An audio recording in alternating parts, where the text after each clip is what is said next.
కోడికత్తి కేసులో విశాఖ జైల్లోనే ఉన్న శ్రీనివాస్ కీలక నిర్ణయం తీసుకున్నాడు. ఇవాల్టి నుంచి ఆమరణ నిరాహార దీక్షకు దిగాలని నిర్ణయించుకున్నాడు.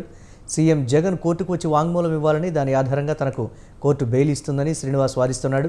ఈ నేపథ్యంలో శ్రీనివాస్ ఆమరణ దీక్షకు దిగుతూ ఉండటం చర్చనీయాంశంగా మారింది.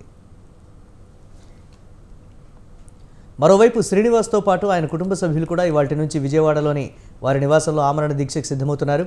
శ్రీనివాస్ తల్లి, సోదరుడు కూడా నిరాహార దీక్ష చేపట్టనున్నారు.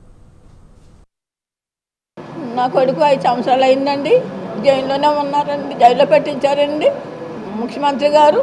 5 సంవత్సరాలు మట్టించి కోర్టుకు రమ్మంటే రావట్లేదు, సాక్ష్యం చెప్పమంటే చెప్పట్లేదండి. నా కొడుకు అందులోనే 5 సంవత్సరాలకి ఉన్నారండి, 5 సంవత్సరాలు మట్టించి అందులోనే మగ్గిపోతున్నారండి. రమ్మంటే రారండి, సాక్ష్యం చెప్పరండి. మాకు ఏదన్నా నా కొడుకు విడుదల చేసి మా కుటుంబం ఆదుకుంటారని ముఖ్యమంత్రిని అడుగుతున్నాను. నా కొడుకు జైల్లో ఉండి ఫోన్ చేశారండి, అమ్మ నేను ఇక్కడ దీక్ష చేస్తున్నాను, అన్నయ్య నువ్వు వెళ్ళి విజయవాడలో దీక్ష చేయండి అమ్మ అని చెప్పారండి. నా కొడుకు శ్రీనివాసరావు చేస్తామండి అని వచ్చేది చెప్పిందాక మేము వెళ్ళమండి, ఇక్కడే ఉంటామండి, ఇక్కడే చేస్తామండి.